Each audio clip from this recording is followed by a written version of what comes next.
Seneng sama ya. Dur, kemana jagoan warung via ke Cak Supri? Aku neng sini. Nah, kami berdua dari Washington DC, dari depan Capitol Hill ingin mengucapkan selamat Hari Natal bagi dulur-dulur yang merayakan. Mat Kristiani nek nggon Indonesia nek nggon ngendi wae ya. Ya, sing nonton warung VOA selamat Natal, dulur. Nah, kali ini kita mau jalan-jalan dan keliling di beberapa tempat di Washington DC yang lumayan ikonik dan punya pohon Natal ya, Cak ya. Iya, nek nggon mburi kono ya nek ngarepe Capitol Hill. Nek nggon Gedung Putih ya nek malah ono penyalaan yang Presiden Biden wingi ya ono ini kan kabeh wis wae. Ya, juga ada beberapa lokasi lain itu yang punya tradisi-tradisinya terkait dengan penyalaan pohon Natal. Sing paling terkenal nek New York. Yo, Rockefeller iku nih, terkenal iku. Gede iku. Dan banyak juga disaksikan sama orang-orang. Nah, kita mau ngomong-ngomong soal pohon Natal ini memang salah satu tradisi yang banyak dirayakan di Amerika ya, masuk agamanya apapun. Kadang-kadang orang itu ya tuku pohon Natal ditaruh nang omahe, Cak. Ya mungkin anaknya pengen dong. Nonton koncone. Koncone terus wae kembang-kembang, wae apa? Jenenge lampu-lampu. Kado. Maksudnya nang Indonesia juga misalnya lebaran itu ya kabeh aku ya njaluk sakjane. Iya. Nah, ngomong soal tradisi pohon Natal ini, makanya juga ada shortage atau kekurangan ya, Cak ya. Kekurangan pohon Natal. Saben tahun kok ngono terus iki piye? Mergo mungkin antara pas zaman apa ya, sing ditandur kalau sing di kurang cepat. Pangkas kurang cepat ya. Terus juga masalah iklim biasanya ya, Cak ya. Selain juga tentunya masalah permintaan dan pasokan. Nah, ya apa ceritain dulu sampai bisa kekurangan pohon Natal lagi ditantai. November dan Desember menjadi bulan-bulan tersibuk bagi pekebun pohon cemara yang dijual sebagai pohon Natal. Ini terlihat di sebuah perkebunan milik keluarga di negara bagian New Hampshire. Each year we cut about 15 to 20,000. And of course we plant every year, so we always have the same rotation come along. And we replant every year 20 to 25,000. Tahun ini, kebakaran hutan dan kekeringan kembali melanda sebagian Amerika Serikat, menekan produksi pohon Natal. Di Massachusetts, Mike Smolak memutuskan tak menjual pohon dari kebunnya sendiri, karena khawatir mengecewakan pembeli. I do not want to send something at home with people that I know will start getting dry very fast. And nothing worse than a Christmas tree with the needles falling off. Kekeringan juga berdampak pada sebuah perkebunan milik keluarga di Pennsylvania. Here we have a tree that just couldn't survive this summer.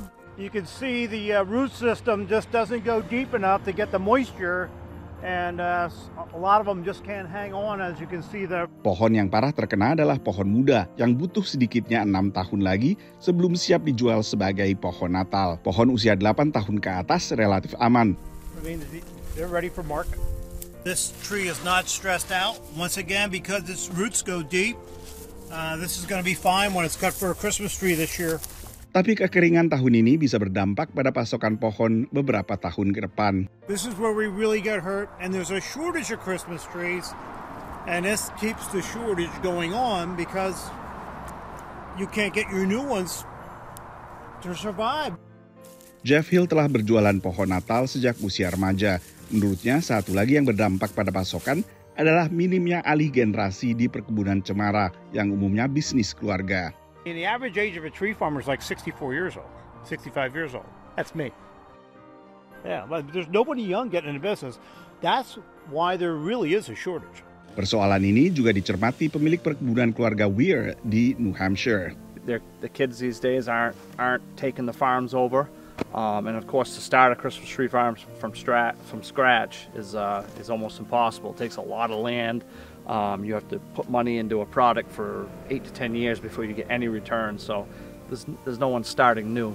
Belakangan ada juga keluarga muda yang membeli perkebunan milik keluarga yang telah mapan. Tapi ini juga membutuhkan alih pengetahuan dan mentoring karena tidak mudah untuk membesarkan sebuah pohon cemara hingga bisa mencapai ukuran yang siap dijual sebagai pohon Natal. Dari Washington DC, saya Nova Purwadi dan tim VOA. Mungkin alternatifnya bisa menggunakan pohon Natal plastik. Plastik, sakeh selama ini kan sudah berapa dibanding dengan tahun berapa itu mulai meh podo yang antara sing pohon Natal sing beneran karo sing plastik. Mergo ya plastik kan mungkin luwih ngirit ya wong ya, ora perlu ganti setiap tahun. Terus jadi luwih ramah lingkungan, masih aku kurang ngerti bener enggak nih. Kalau plastik masalahnya. Iya, tapi ya kalau misalnya bisa diulang-ulang atau digunakan kembali mungkin itu lebih jangkanya lebih panjang ya timbang nganggo pohon Natal sing asli. Kan Dulur, habis gini kita punya cerita-cerita lain soal Natal nang Amerika tapi sakwise sing siji iki.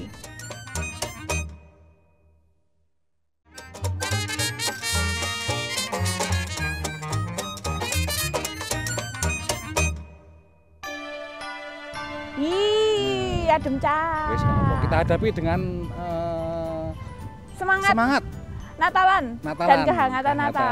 Karena emang namanya Natal itu yang selalu jatuh di Amerika ya masih musim dingin. Iyalah ya aku sama. Makanya White Christmas. Ketika pas Natal musim salju. Tapi selama nek nang Amerika nih. Gak tahu ya sampeyan. Pisan tok jaman New York. Mungkin sekitar 20 tahun yang lalu kuwi pisahan kuwi seneng. Baru nek nggon Nene nek nggon New York baru pas kuwi ora enak blas. Ya jarang sih sebenarnya ya sing namanya White Christmas atau misalnya sampean denger di TV atau film-film itu kelihatannya koyoke selalu salju. Ora. Ya mungkin daerah kono ya, daerah Amerika Lor atau Kanada, Alaska tentunya ya ngono kuwi Lur. Ngomong-ngomong soal masa Natal itu biasanya selalu diisi dengan juga beramal ya Cak ya. Nah, itu memang saat-saat orang Amerika beramal itu ya pas akhir tahun ini gitu Lur. Selain ada rasa pengen berbagi, juga untuk menghindari pajak dan mungkin rasa bersalah mergo blonjo. Blonjone akeh. Mosok kok blonjone akeh pas akhir tahun kok ora beramal. Nah, kuwi ana ngono sithik lah. Nah, tentu sampean juga ngerti misalnya di Amerika itu terjadi inflasi besar-besaran 2 tahun yang lalu ya Cak ya. Dan ini juga tentunya mempengaruhi daya atau kemampuan belanja warga Amerika Cak. Bener, termasuk ya beramal juga toh. Ya apa pengaruh kayak apa? Ditonton dulu. Antrian panjang tampak di depan lembaga penyaluran bantuan pangan di kota Chicago, negara bagian Illinois. Salah satu penerima bantuan, Diane, hanya memberikan nama pertamanya. Ia pun tak mau direkam wajahnya. This is my first time at a food pantry. Diane adalah seorang pensiunan dan penghasilannya tak mencukupi untuk mengejar tingginya laju inflasi. I'm not starving, but I'm struggling. I've been on this planet a long time and I've never seen inflation like this. I've always heard about inflation. I've never felt it like I do now. Meski inflasi belakangan mulai terkendali, pengelola lembaga amal mencermati semakin banyaknya warga yang menggantungkan kebutuhan sehari-hari mereka kepada lembaga amal, bahkan mereka yang memiliki pekerjaan. The increase in need has been exceedingly heartbreaking to see so many of our neighbors, especially with inflation and other reasons, having to use our services. But on the other hand, it's been gratifying that thus far we've been able to keep up with the need. Pada saat bersamaan, sumbangan bagi lembaga amal termasuk penyalur bantuan pangan juga terdampak oleh tingginya harga. Generally speaking, the economy is always a big driver of year-end giving. As households make their economic and financial decisions, giving tends to be a very important consideration for many American households during the giving season. Temuan Lilly Family School of Philanthropy, pusat riset kegiatan kedermawanan di Indiana University, menunjukkan bahwa nilai total pemberian warga AS bagi amal meningkat berdasarkan nilai dolarnya. Tapi bila mempertimbangkan faktor inflasi, jumlah bantuan justru turun tipis. Their giving has grown, but it hasn't necessarily kept pace with rising prices. That was certainly the case in 2023. But if we take the bigger picture, households give when they feel financially and economically secure, and the performance of the stock market, financial markets over the past few years has certainly been a very strong positive factor for many households. Also, housing markets and job employment numbers.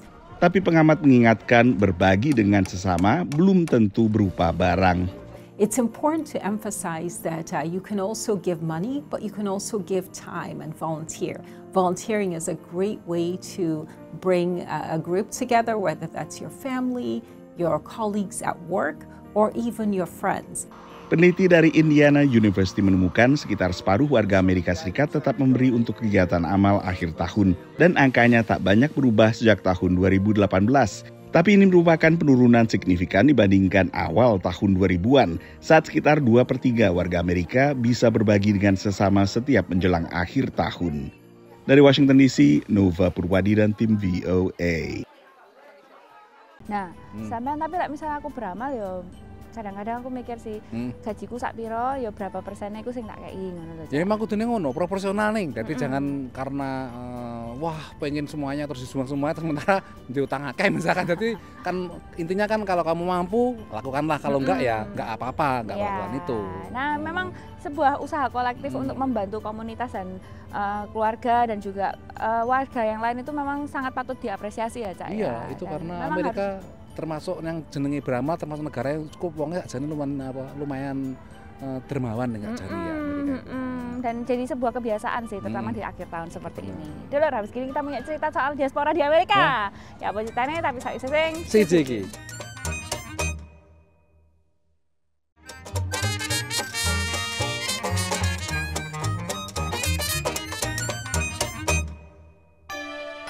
Nah, kayak janjinya ini mau ya Cak ya, ini keliling-keliling ke beberapa gedung yang ada di Washington DC. Ini gedung-gedung pusat perkantoran, pusat pemerintahan juga. Emang apa lirik apa ning ngene? Iki Library of Congress. Perpustakaan yang paling gede jadi ini. Dari segi koleksi ya, berapa juta aku lupa persisnya. Tapi emang akeh sing kunjungan gini-gini. Dan pasar Natal ini enak acara nek ngono. Iya, jadi ada perayaan atau menyalakan pohon Natal juga nek jero dalam. Enak angkat-angkat lah nek jero ya. Ya, dan ramai banyak orang-orang yang datang ke sini dan diundang ya untuk warga-warga yang dapat tiket itu lewat online, terus mari ngono dikei tiketnya untuk merayakan Natal bersama. Nah, ngomong-ngomong soal perayaan Natal di Amerika, tentu warga diaspora Indonesia itu juga ada sing umat Kristiani di sini ya, Cak ya. Oke, nek kene kan malah komunitas-komunitas Kristen itu akeh berbagai kelompok-kelompok punya pendeta-pendeta dhewe ning ngono. Mungkin meh 10 lah ning. Jadi pas ngene iki bersama mereka dari kumpul ngene acara bersama wis rong minggu sadurunge Natal iki ning. Dan ini memang jadi momentum khusus untuk merefleksikan 1 tahun terakhir ini. Ya apa ceritanya dulur? Ditantang ae.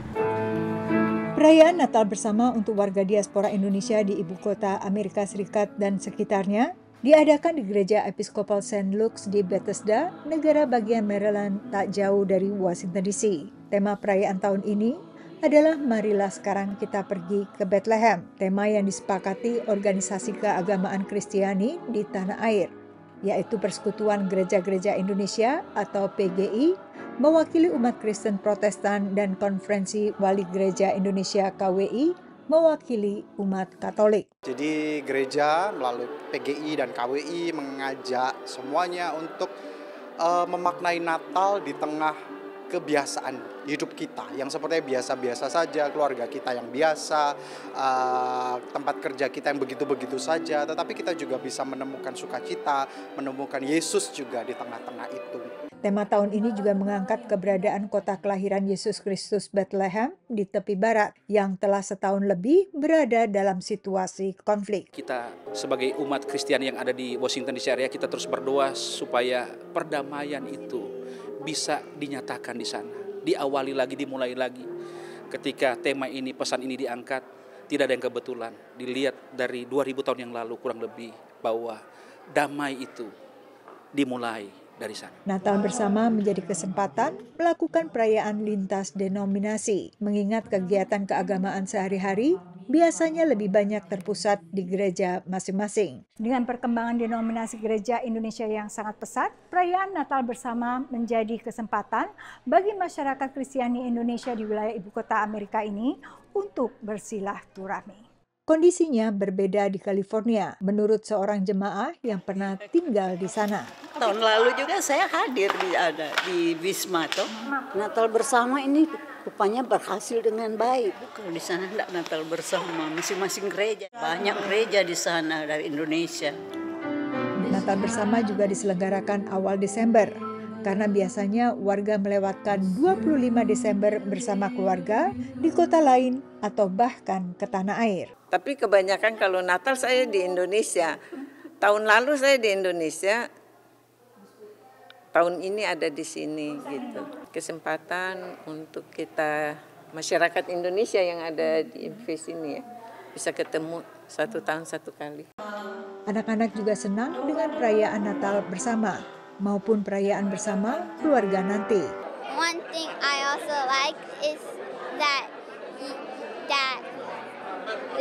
there's no arguing, fighting over something. They just have joyful and peace and talking about their favorite stuff and about their day. Sesuai dengan tradisi perayaan Natal kali ini juga dihadiri tokoh masyarakat dari agama lain dan perwakilan KBRI. Dimanapun kita berada, Bhinneka Tunggal Ika yang juga dilalah sama ya dengan mirip dengan motonya Amerika Serikat, Pluribus Unum, berbeda-beda tapi tetap satu jua. Saya kira ini hal yang sama mau di Indonesia atau di Amerika Serikat, warga negara kita memiliki ciri kekompakan, kebersamaan yang sudah merupakan ciri khas ya Bu ya. Di ibu kota Amerika Serikat dan sekitarnya ada sekitar 12 denominasi umat Kristiani, mencakup berbagai denominasi Protestan, lalu Gereja Katolik Roma. Dari Bethesda, Maryland, Yuni Salim, Ariona Arifin, dan tim VOA. Memang rasa kekeluargaan dan persatuan terhadap berbagai kelompok agama dan juga etnis di Amerika, terutama dari diaspora Indonesia itu memang dirasakan di masa-masa hari raya keagamaan ya. Pas Idul Fitri pun itu juga warga non muslim akeh sing teko nang acara nggon kedutaan besar Wisma iku pas halal bihalal ning teko kumpul-kumpul juga. Ya, nah dulu habis ini kita mau belajar bahasa Inggris sama coba neko-neko tapi saya sing CJG.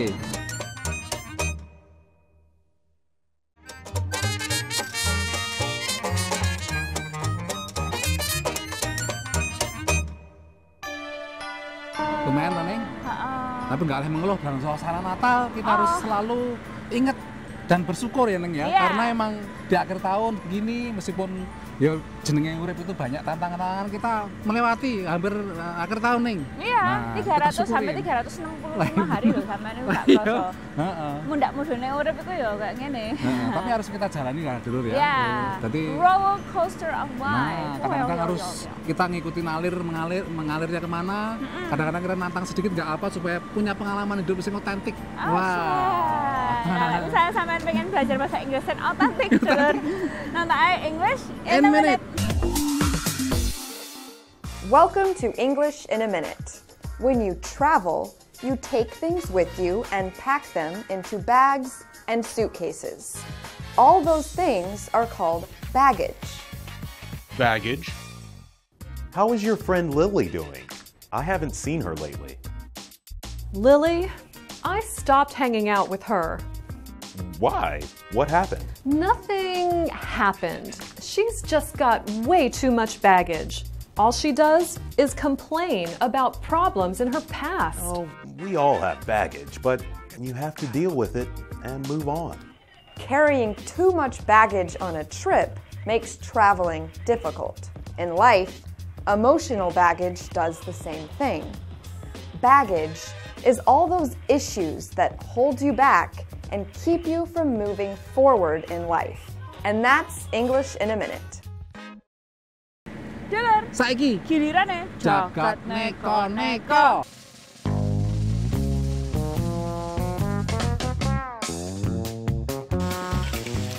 Iki robot kok iso ngecong wedang. Ya iki lur, jenenge robot humanoid sing berbasis kecerdasan buatan. Jenenge Neo, gaweane perusahaan teknologi teko Norwegia. Salene ngecom wedang utawa gawe es dawet. Robot iki yo iso ngerjakno meh kabeh pekerjaan saben dina nang omah. Termasuk umbah-umbah klambi lan setrika. Gak mung kuwi, robot sing bakal didol tahun 2020 iki iso diajak ngobrol utawa curhat. Lah iki iso ngancem kehidupan pembantu iki lur.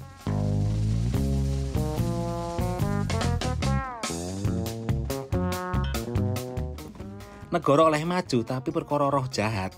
Warga kutha Hohenberg, Bavaria, Jerman iki akeh sing percaya lur. Mulane saben musim adem ini iki dianakno acara ngusir roh jahat, barek ritual nganggo kostum lan topeng sing jenenge Persten. Yes, meh kayak gendruwo rupane lur. Kostum sing krembyah-krembyah iki digawe nganggo tangan lan kudu dikek sesajen dhisik supaya ora kobong lek dienggo. Tradisi sing awale abad ke-18 iki dilestarekno supaya warga kutha entuk berkah lan panen sawah apik. Wis meh padha karo njaluk udan iki lur.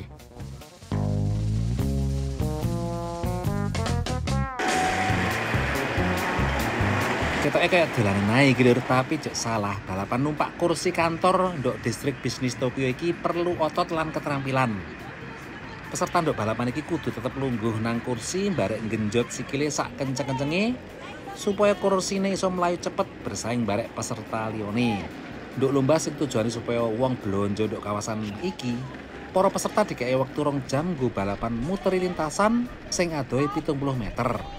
Mergo kekeselan utawa mungkin ora sarapan, ana beberapa peserta sing jungkelan malah semaput. Sing biasa melok balapan gledekan iso menang iki lur. Nah, Cak, ngomong-ngomong soal akhir tahun, biasanya memang orang kan mulai memikirkan resolusi apa sih yang ingin dicapai. Paling aku nggak terlalu seneng nih mikirnya, bingung. Makanya. Lah yo, wis kadang-kadang berkali-kali setiap tahun nganggo resolusi baru ora dilaksanakan. Tapi itulah sifat manusia, human nature ya kadang-kadang. Nah, mending mungkin kita merefleksikan setahun kemarin itu apa aja yang kurang, apa yang bisa ditambah. Mungkin itu jadi salah satu cara untuk mencapai kehidupan yang lebih baik, Cak. Nah, kan anak-anak orang Jawa misalnya kapok Lombok nih. Sesuatu yang salah dilakukan tapi nggak pengen mengulangi, diulangin nih. Dan merasakan kenikmatan di situ lah, aku bahaya. Tambeng itu. Keras kepala. Nah, dulu tadi kita mengajak sampean ya, delok pohon-pohon Natal, delok kemeriahan bagaimana memperingati Natal, terus beramal juga pengaruhnya yang inflasi. Jadi kayak hidup itu kayak ya semono kuwi, mudah-mudahan dan perputar kadang-kadang lurus, kadang-kadang muter-muter, dan itu hebatnya manusia itu ya bisa menjalani dengan survive itulah. Bertahan, berjuang. Nah, Delor, sudah 30 menit kami menemani sampean. Nah, bisa sampean ada pertanyaan atau cerita-cerita saya pengen tahu yang Amerika, langsung dikirim ke email warung@voanews.com. Utawa nang media sosial, Facebook, Twitter, Instagram, kata kuncine VOA Indonesia atau Indonesia aku Cak Supri. Aku neng sini, nyuwun pamit Delor. Selamat hari Natal. Selamat Natal.